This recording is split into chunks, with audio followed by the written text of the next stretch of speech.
The Scots going for gold. Brought to you by Bank of Scotland, championing local athletes.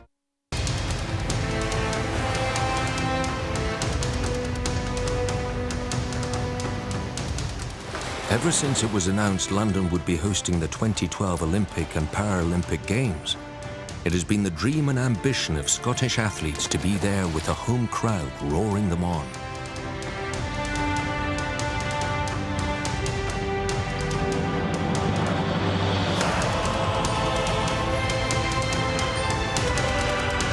Six Scottish athletes have let us into their lives as they fight to qualify and prepare for the most important sporting event in the world.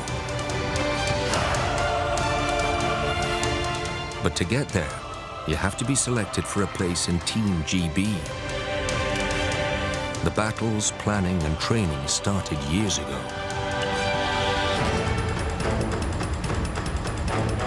For the ones lucky enough to make it into Team GB, the clock is ticking down to the moment when the Scots are going for gold.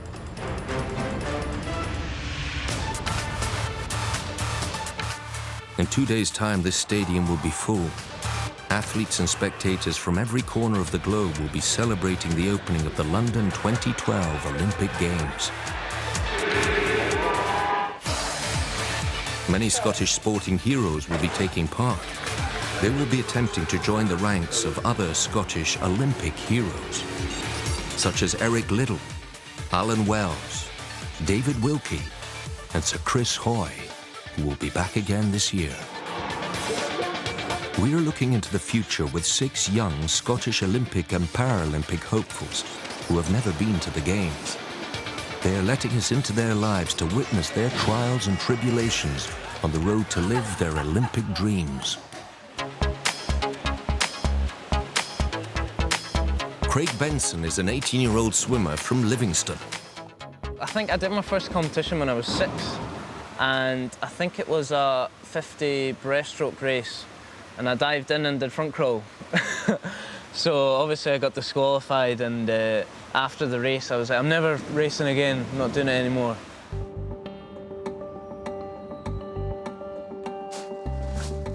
Craig can't drive, so he relies on his mum and dad for lifts. We have a bit of a crazy life. My husband does the 4:30 runs when I'm working at the hospital. So he gets up at 4:30, takes Craig into the pool. I leave the hospital, pick him up at the pool, bring him back to Livingston, catch a few hours sleep, and then take him back into Edinburgh for the next session. Then I go on and do my night shift, not returning to Livingston, and my husband then finishes his work and picks Craig up and brings him back, cooks dinner and goes to bed, and we do it all over again. It's almost as big a commitment for them as it is for me, and I think when I swim well, it's like they swim well too. They're like a part of my swimming journey really, and it's great to make them, like, they feel as though it's a team rather than an individual kind of effort. This will be the first year Team GB has had a women's handball team in an Olympic Games. Each team has 14 players with only 7 allowed on the court at any one time.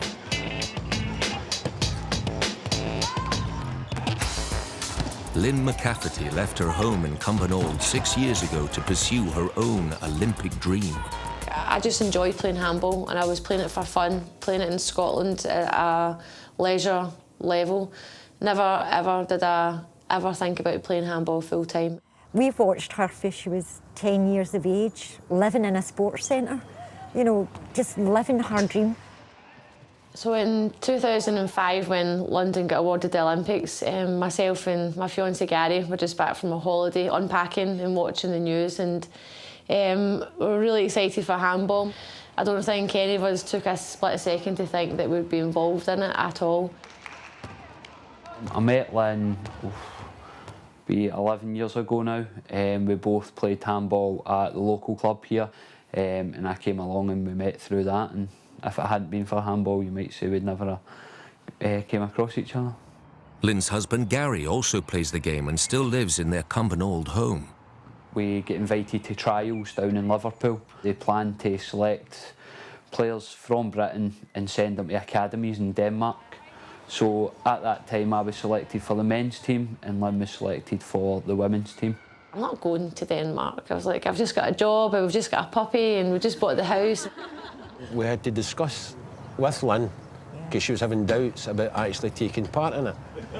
So our point of view was a one-time opportunity to go into the Olympics and be an Olympian. We had to try and talk her into actually doing it.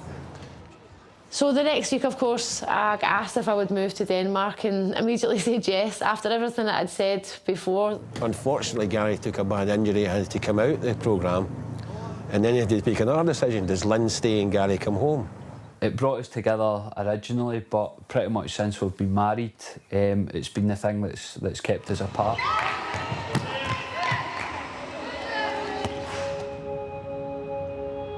On the east coast, Edinburgh's beach is a training ground for our third Olympic hopeful, lightweight boxer Josh Taylor and his coach Terry McCormack, who runs the nearby Loch End Amateur Boxing Club. He took up boxing pretty late, 16-year-old, which is pretty amazing as well, because most guys at Josh's level, they've been boxing for 9, 10-year-old. Hey! In here, Josh, shadow box. I decided one day to go and try the boxing class. As soon as I went, I got addicted. 6 weeks after I had my first fight, and I got beat my first fight. I'll never forget that. I've never ever liked getting beat at anything. Jog back, come on. On the jog. I had to work on his temperament because he wanted to win right away. Even if he took a punch in sparring, the head guard would come off. He'd throw the head guard down, spit the gum shield out. He was just a boring winner. I can't put into words how much this kid likes to win. But at the beginning, I had to harness it. But it was just his heart, the will to win. While boxing is tough, the medals for the most high-impact sport, wheelchair rugby, will be decided in September. It is the second time Michael Kerr from Cambers-Lang has tried to get to the Paralympics. His chosen sport has another name in the USA. It's called murder ball. The big draw to it's the full contact side of it. Where else can you just hit somebody as hard as you like? In a wheelchair, you just hit an opposing player as hard as you like, as many times as you like.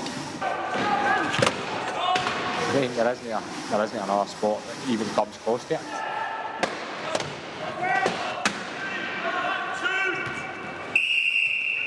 I think our sport is fast, entertaining, exciting, with some massive hits. And I just don't think we'll be able to let people understand what these guys can do with the function that they have. The way I describe it to people is like being on the dodgems. I mean, anybody that's been on the dodgems, you know what I mean? All you want to do is smash into somebody else. Sometimes these guys do things with the ball that I know that they shouldn't be doing, but it's a skill that they've learnt. It's just a passionate, fast, really fierce and ferocious game. You know, all I can do as a coach is give you the opportunity. Wheelchair rugby is a mixed-sex sport. Each team has 4 players with revolving substitutes and mechanics to keep the chairs moving. Points are scored by carrying the ball across the opposing line. Mike Kerr could pass a ball through a letterbox, and that's his attributes from inbounding. So he's very powerful and strong in terms of his pick and his defensive play, but he also has this innate ability to find a player to pass the ball into a passing lane.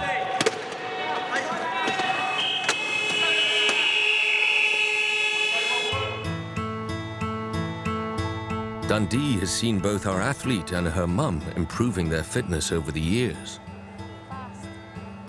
I'm Liz McColgan, coach. I'm mother to Ailish McColgan, 21 years of age, and just developing into one of Britain's best steeplechasers.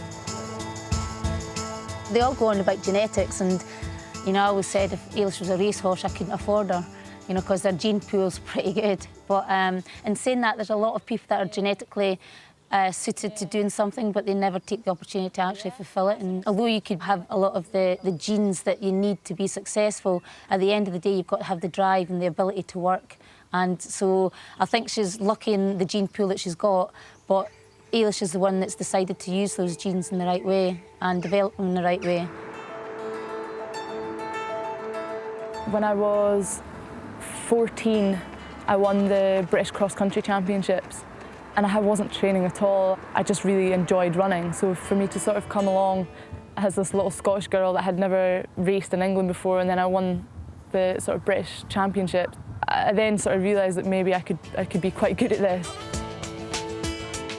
Last summer, I'd been really sort of fortunate with my training. Everything was going really well. And every single race I did, I got quicker and quicker and quicker. I couldn't believe what was happening, really. In my second last race I did, I ran 9:47. I then realised that the Olympic qualifying was only 43. And so I'd made such a massive sort of jump that I was only 4 seconds off of making the Olympics. If someone 2 years ago had said to me, oh, you could make the 2012 Olympics, I would never, ever have believed them. I would have just thought they were joking around with me. But fate would play a cruel joke during a race in August of last year. Obviously, the mother comes into play when, for instance, when she shattered her foot. When the nature of the break came through, I was absolutely gutted for her, you know, because it was a career-ending situation.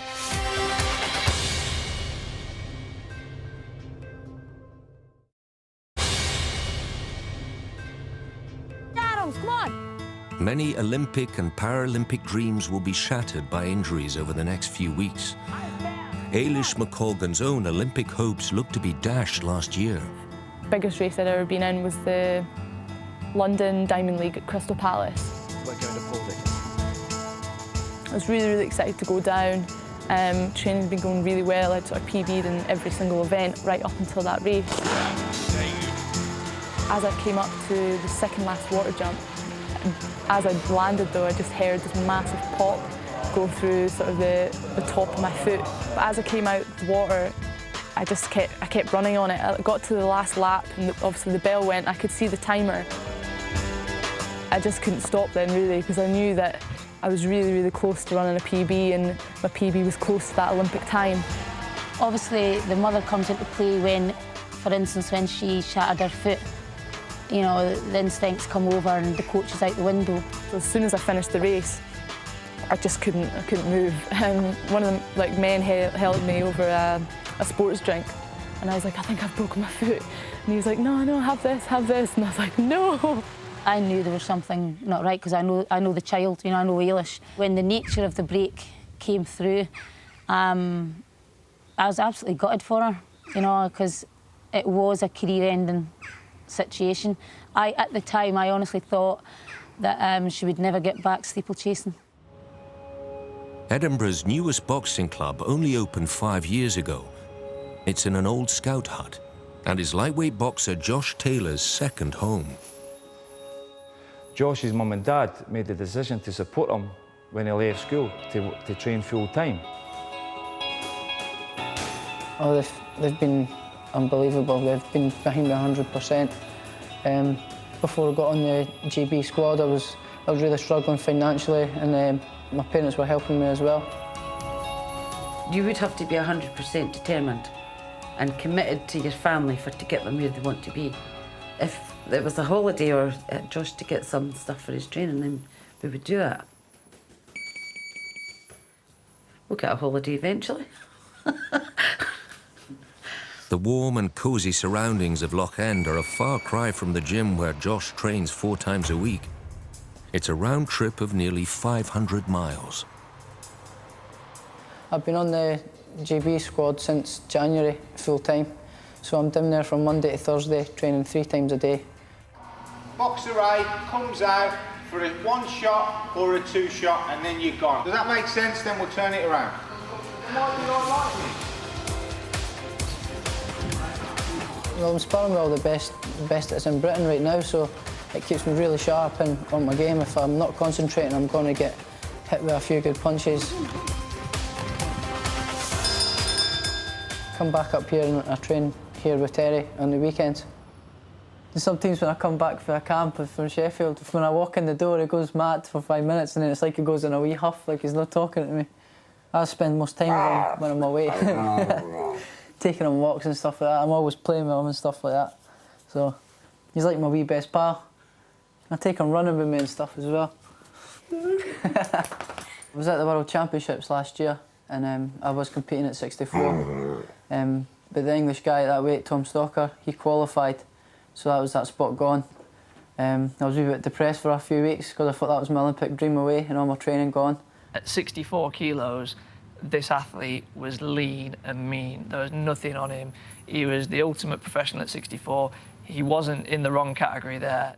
But Ron McCracken comes and says to me, nobody's qualified at 60, would you like to give it a bash? Go down to 60, and I did. It was the best move I've ever made. I went and asked him if I would be able to make the weight, and he took all my body folds and skin folds and stuff like that. It's against his body's natural makeup. It's a real hard task. Josh has been an absolute superstar, and obviously he's qualified for the Games. But now we've got another 9 weeks to do it again.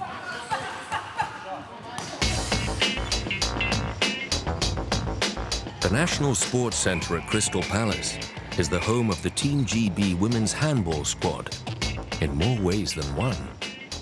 Like I said, that's 6 years now. I've been away from Cumbernauld. Denmark first, and then went to Italy for a year, and then back to Denmark again, and then also lived in Norway for 3 months. So my husband, he's still based in Cumbernauld, and we try to see each other as often as we can. Of course, we contact each other every day. Sometimes don't have much to talk about other than training. We've pretty much been living in different locations for all of our married life. We're just hoping that it's okay when we come back to Cumbernauld.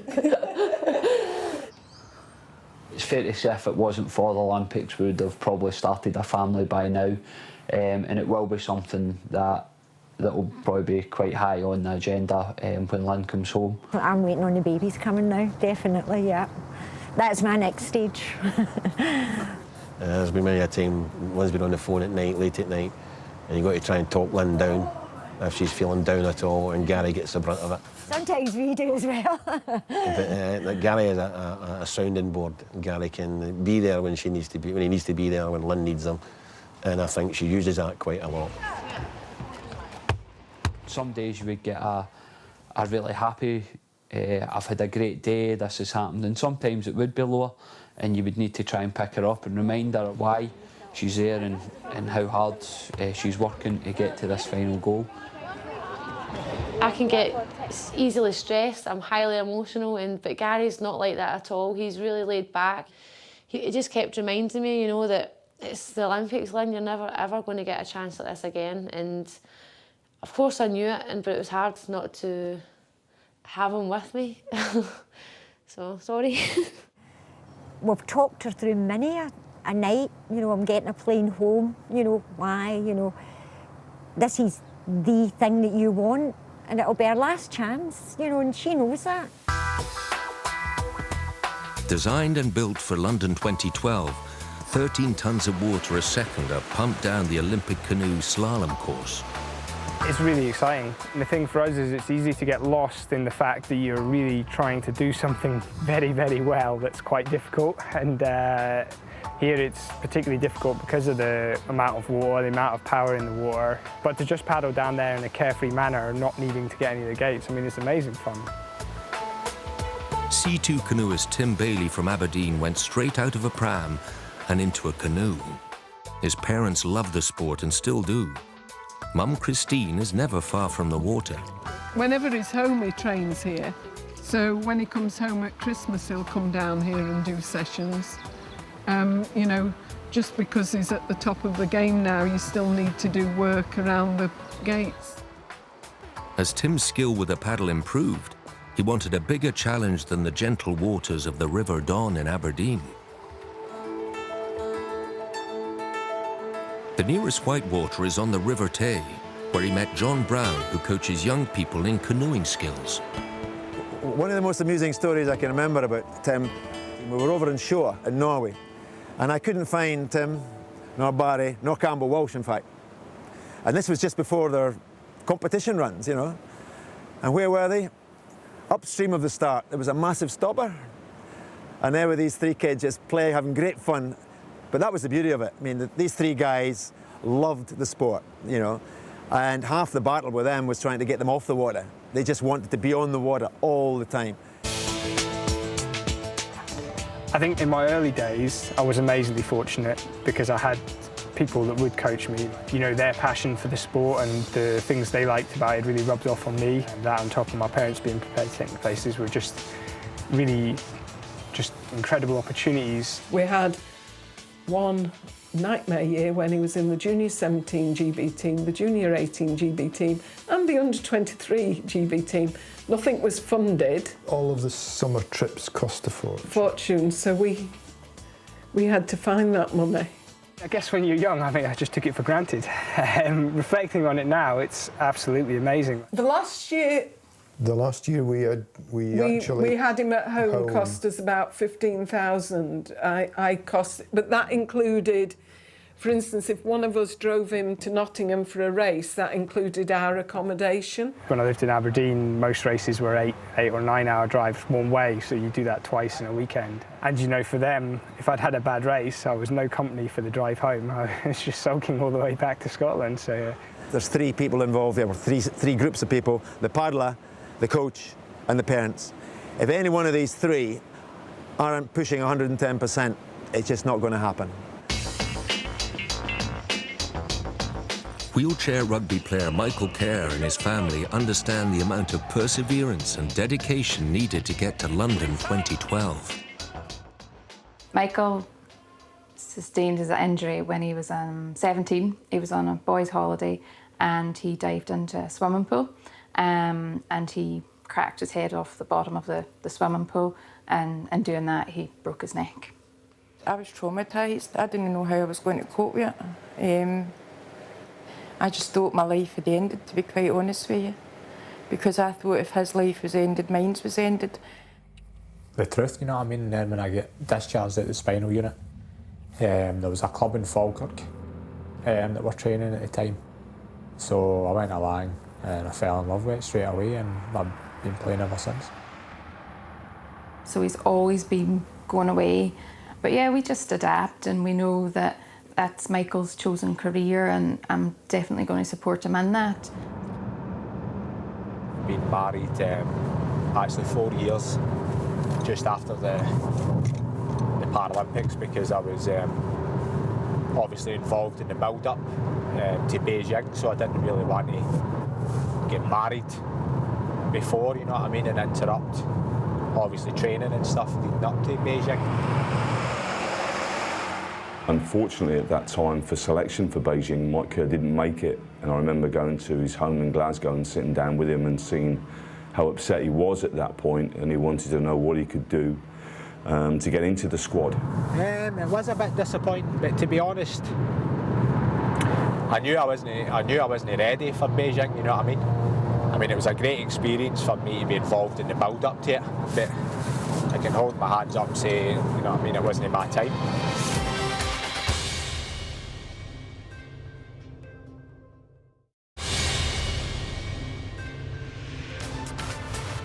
Competitive spirit and determination is a common trait in all our Scots going for gold, but none more so than wheelchair rugby player Michael Kerr, who is fighting back from previous disappointment 4 years ago. Since Beijing, he's been very, very keen to make sure that he gets selected for London, so he's been very focused and very motivated to train as hard as he can to prove his selection for London. And then after Beijing, Mike Kerr was invited back onto the squad. And since he's taken that opportunity, he's been a revelation, if I'm honest. He's probably, from a coaching perspective, one of the first names on the sheet. His commitment and his passion is second to none. It's been a long, hard slog. Actually, maybe about a year and a half ago, I was ready to chuck it. I just felt as if I wasn't getting anywhere.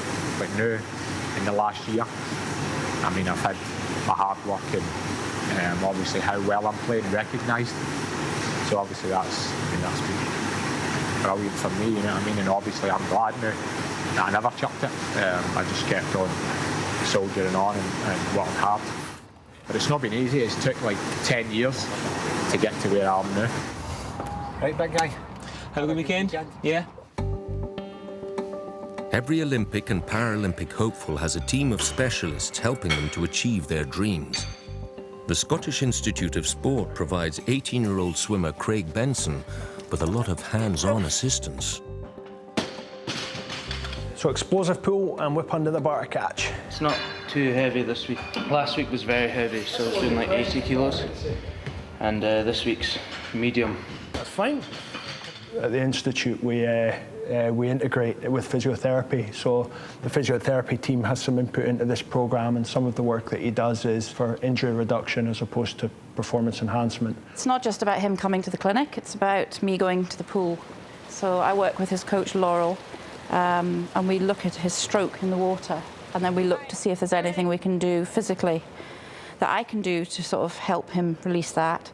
So a medium week means that it's a recovery week. So hopefully that's managed with his swim work so that actually he's in a rest week in the pool and he's resting in the gym as well. And that allows his body to adapt to the training that he's done, and that's when he'll make his performance improvements. We all work together as a team around him, so we're all looking for the same goals and we're all doing our own roles to help Craig achieve that. I think she enjoys inflicting pain upon her suspects. It's not pampering, is it? It's being forced to work hard. It's sore. Right, so really squeeze the hips. Ultimately, what they say is that to be an Olympic athlete, you've got to pick your parents wisely. So to truly be the best, you have to have the right genetic underpinning stuff, but also a range of skills, that the exposure that the athletes had to have to the sport at the right time, and then also the right intent and attitude to want to do it. So it's a complex skill set, I would say. Job's a good one. Well, there's a lot of costs involved in swimming. Obviously, we're driving 400 miles a week, so with the price of fuel, you've got that to take into consideration. A lot of the competitions last for 5-6 days, so Craig's away staying in a hotel. So you've got his food, accommodation and his competition fees. And then we would like to go and watch at times, so we've got that cost implication as well. That was definitely the best one you've done. The boss of the team trying to get the athlete to London 2012 is the sports coach. When Craig first came, he hated training. All he wanted to do was race and win, but he hated training. It was a constant battle to try to get him to understand the link between training and racing, and that ultimately training would be what helps him get where he wants to go. They've had their ups and downs. I suppose spending so much time together, it's bound to have some conflict at times. And there are a lot of people that doubted him and said that he's just a typical talented kid who isn't going to make it. He believes what she tells him, and they work really well together. We had a few strong words, and he finally decided that actually this is what he wanted to do, and that's the point where he really invested his time and effort into improving himself. Finding the right level of competition when returning from injury is always difficult. For Ailish McColgan, it's even more daunting, as she prepares for her first competitive steeplechase since breaking her foot 10 months ago. Tonight I am in Ur-de-Gen, I think it's Ur-de-Gen, in Belgium, and it's for the International Flanders meeting. I mean, it's my first time over the barriers in a race anyway since I broke it back in August, so I mean I'm a bit nervous about it. A lot of people don't see the anguish that she went through, but as the mother I saw the anguish, and I think that she deserves all the luck in the world now after what she went through last year. I mean, she was on bed rest for about easily 12 weeks, not able to move, not able to walk at all for about 4 of those. And when you seen her with a boot on, lying on her back in a pool, trying to exercise, just to get the exercise to strengthen the legs, I just thought, what commitment is that? She was so committed. I've never seen anybody lying, like, I've seen pool running, but I've never seen them lying the back, just kicking their feet just to try and get movement.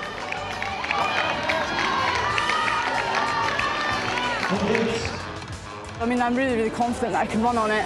It's not going to break, fingers crossed. If it breaks again, I have no idea what I'll do. I'll retire. I honestly didn't know if Eilish would be able to jump that water jump in a race. You know, it was either she'll either do it or she won't. And, you know, for her to go there by herself and face that sort of demon herself and deal with it in the way that she did, I think it's amazing. I'm just really, really proud of what she's done. The next step on Eilish's road to the Olympics is to get the qualifying time. Could she do it in Norway? She was offered the chance to run at Oslo's Bislett Games. She ran a massive PB. She was 6 seconds below the Olympic A standard. She got a UK under-23 record. She got a Scottish senior national record. So it was a good day's work for her. But come the Olympics, you know, Eilish has to finish in the top 2 in the trials next weekend. Tim Bailey is partnered in his boat by Etienne Stott. They've been friends since childhood. This is the 4th time Tim has tried to get to the Olympics.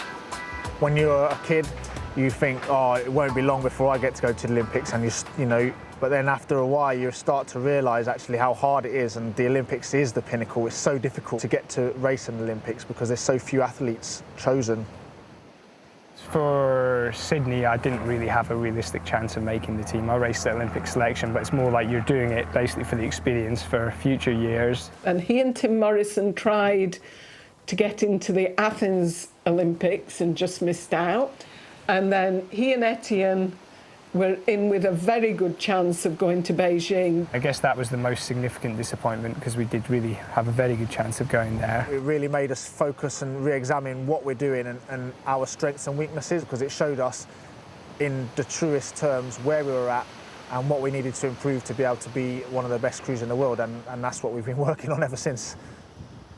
This time they've actually succeeded. They are going to the Olympics. It's a really tough process for any athlete to qualify for the Olympic Games, to just step up and have that opportunity to race once, you know, the Olympic Games comes around every 4 years. It's really, really amazing, so exciting. Everyone is absolutely delighted they are finally going to an Olympics. I try not to get too involved, but the last year or so, there's been so many ups and so many downs that I'm getting very emotional about the whole thing. And, you know, just not me.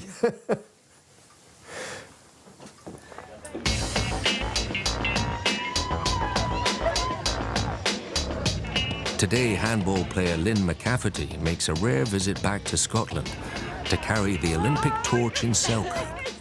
Like today, I was really surprised today. I've seen Lynn play in lots of matches and we've travelled all over the place. To see her the day was just wonderful. It really was overwhelming for me. And when we see her going out for the first game and leading off the team on the national anthem as she does, we'll have a laugh at that, but after that, it's really emotional. It is very emotional, yeah. Your mum's not taking Oh, sorry. One of Scotland's greatest Olympians has the pleasure of handing the flame over to one of the country's most determined. We haven't had a holiday since 2005 together, and so we're really looking forward to the honeymoon. I'm not telling anyone where we're going in case they show up.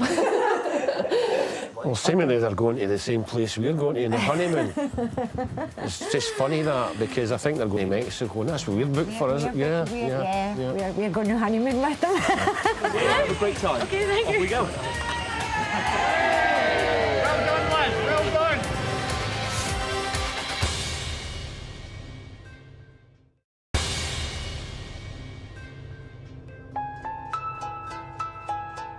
With the qualifying time in the bag, Eilish McColgan has got one final hurdle. She needs to finish in the top 2 at the British Olympic trials to guarantee selection for the Games. But her sporting life is full of ups and downs, and the week before the most important race of her life, her preparation is interrupted by a chest infection. Will she be fit enough to race? I'm drinking about 4 litres, 5 litres of water a day to try and flush everything away, and the antibiotics made a bit of a difference. But obviously I was only on them for the 2 days. I was told by people online to put onions in your socks. So my boyfriend cut up all these onions and shoved them in my socks before I went to bed. And then his mum was like, oh, put an onion next to your bed and it'll get rid of the bacteria. So did this as well. And then just woke up in the morning and I still felt absolutely crap, but I was just stinking of onions, like absolutely reeking of them. Eilish was told she had to race in the trials if she wanted to go to the Olympics, whether or not she was ill. Maybe the onions worked. The next day she was ready to go. And I've been in a lot of races this year, especially the Diamond Leagues, where I maybe should be nervous, but I've sort of kept calm and I've ran well from doing that. So I'm just trying to keep calm. When the race is called, Eilish will be on her own. The next 30 minutes are crucial to her career.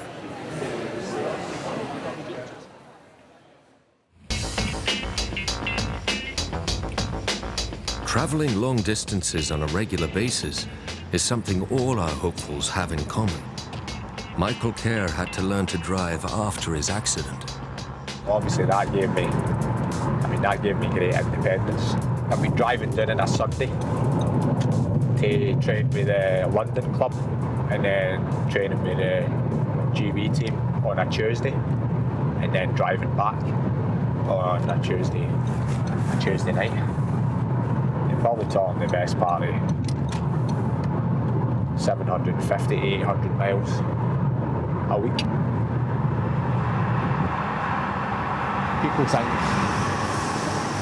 you just play it for fun, if you like, because you've got nothing better to do with your time. You know what I mean? Like, people pass by you, oh, that's good, you're getting out of the house and all that. You know what I mean? That's bullshit. It's a full-time job, you know what I mean? It's a lifestyle. I'm not doing it because I want to get out of the house. I can think of better things to do to get out of the house and go and train every day of the week, you know what I mean? I train because I want to achieve something in my life.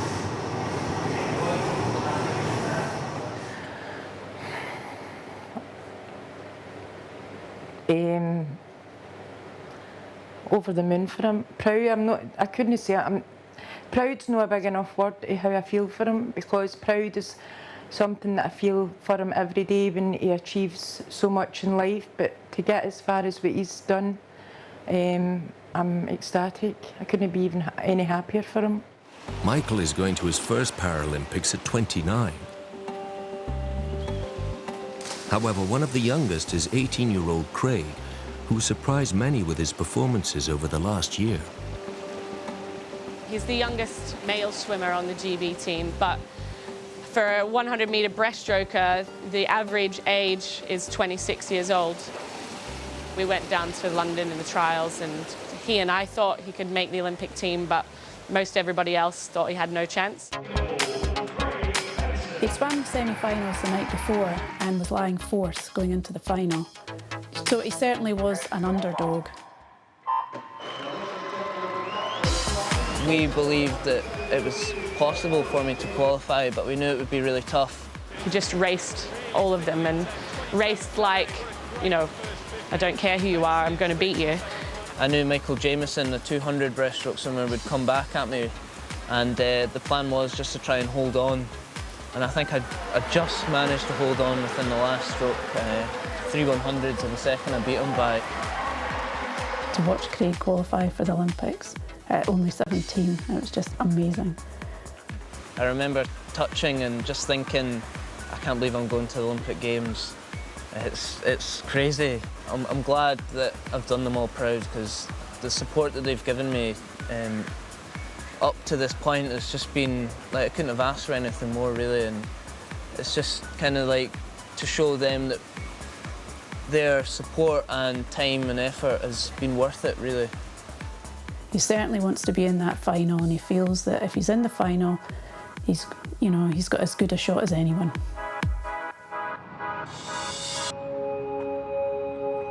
Olympic hopeful Josh Taylor thought his dream was over until he was thrown a lifeline. Lose 4 kilograms and qualify at lightweight. He won his fight with the scales and qualified, but his battle still goes on. It was really hard. It was a nightmare, especially coming home at the weekends and stuff, and there's a biscuit tin through there and it's full of chocolate at the weekends and stuff. It's just, and when you're hungry, or no hungry, just so much as like craving, and you know there's a biscuit tin through there, it's full.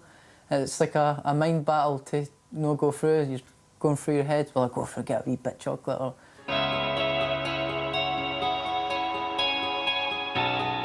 Like, we provide the catering when they're here in training camps, but normally the guys would be expected to fend for themselves at home, and that's what 90% of them do. However, with Josh having made that decision to take on a real big challenge there and get back down to 60 kilos, when he gets back in Edinburgh on a Friday morning, there's a parcel at his house. Man, come here, son. I really appreciate it coming because, well, I'm not a very good cook. I'm not very good at cooking things that... I'm a great cook, but I'm not a healthy cook. Am I? I love seeing that box coming in and thinking, like, that's his meals. I've not got to think about that. I've just got his washing and his ironing and his shouting at me and things to put up with. I've not got to think about the food as well. No, that's great. This is just an example of some of the stuff here. I think my breakfast this morning, I should have had this with it, a wee smoothie as well. His weight's his biggest struggle because naturally he sits at 65, and for to always have to watch that weight and be trying to get down to 60 kilos is really, really hard. And this is some lunch as well. This is a bit of rice and stuff like that and chicken salad. And I'm not the best diet follower in the world, as you can see, but no, it's really hard and it does pull my strings when he's struggling like that. But sometimes you do get that, we still get that craving for a bit of chocolate, like. We can't not have chocolate in the house because Finch likes a wee bit of chocolate, but we do tend to hide it. When he's on his way home from Sheffield, we get it all together and we hide it in different places every time he comes home. But sometimes he finds it. You coming on the scales, son? Every morning I get up without doubt and stand on the scales. Then I have my breakfast and then go to the gym, come back, weigh myself, have my dinner, come back, weigh myself after I've had my dinner. It's a nightmare constantly having to think about your weight and what you're putting in your stomach, and it's a nightmare, but I've got to do it. It's been hard, but it's been worth it. And I suppose I am quite selfless, is that the right word? Selfless, because anything I do for them, it doesn't matter. I would rather do it for them than do for myself, to be perfectly honest. Any parent would, though. Well, any parent would do that for their kids. Josh's battle with the biscuit barrel will continue right up to the weigh-in for his first Olympic fight. But Ailish McColgan has got to finish in the first two at the UK trials to be certain of going to London 2012. 10 months ago, Ailish shattered her foot. It's now held together with a metal plate and 5 screws. Her first steeplechase since breaking her foot was less than a month ago. In her second race, 2 weeks ago, she ran her fastest ever time to get the Olympic qualifying standard. Today, in only her third race over barriers, she has to finish in the first 2 to get that coveted place on Team GB.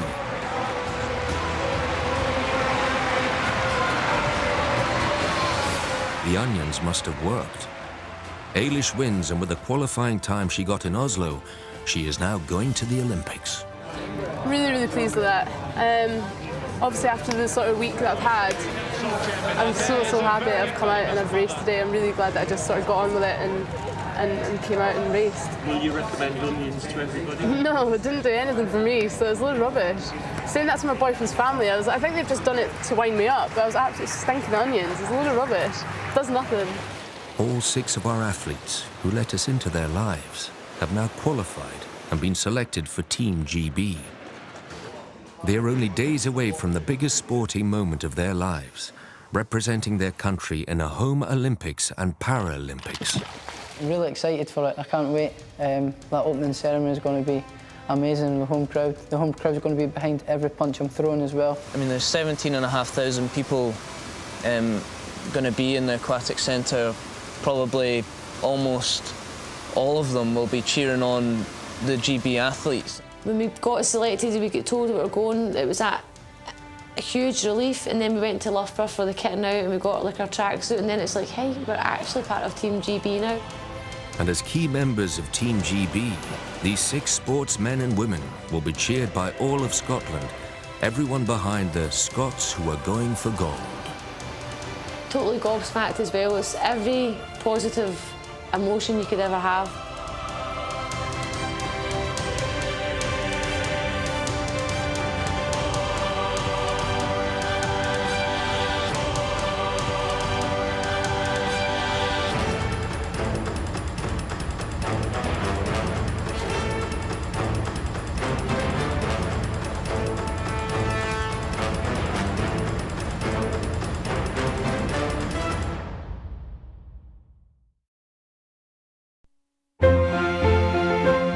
The Scots going for gold.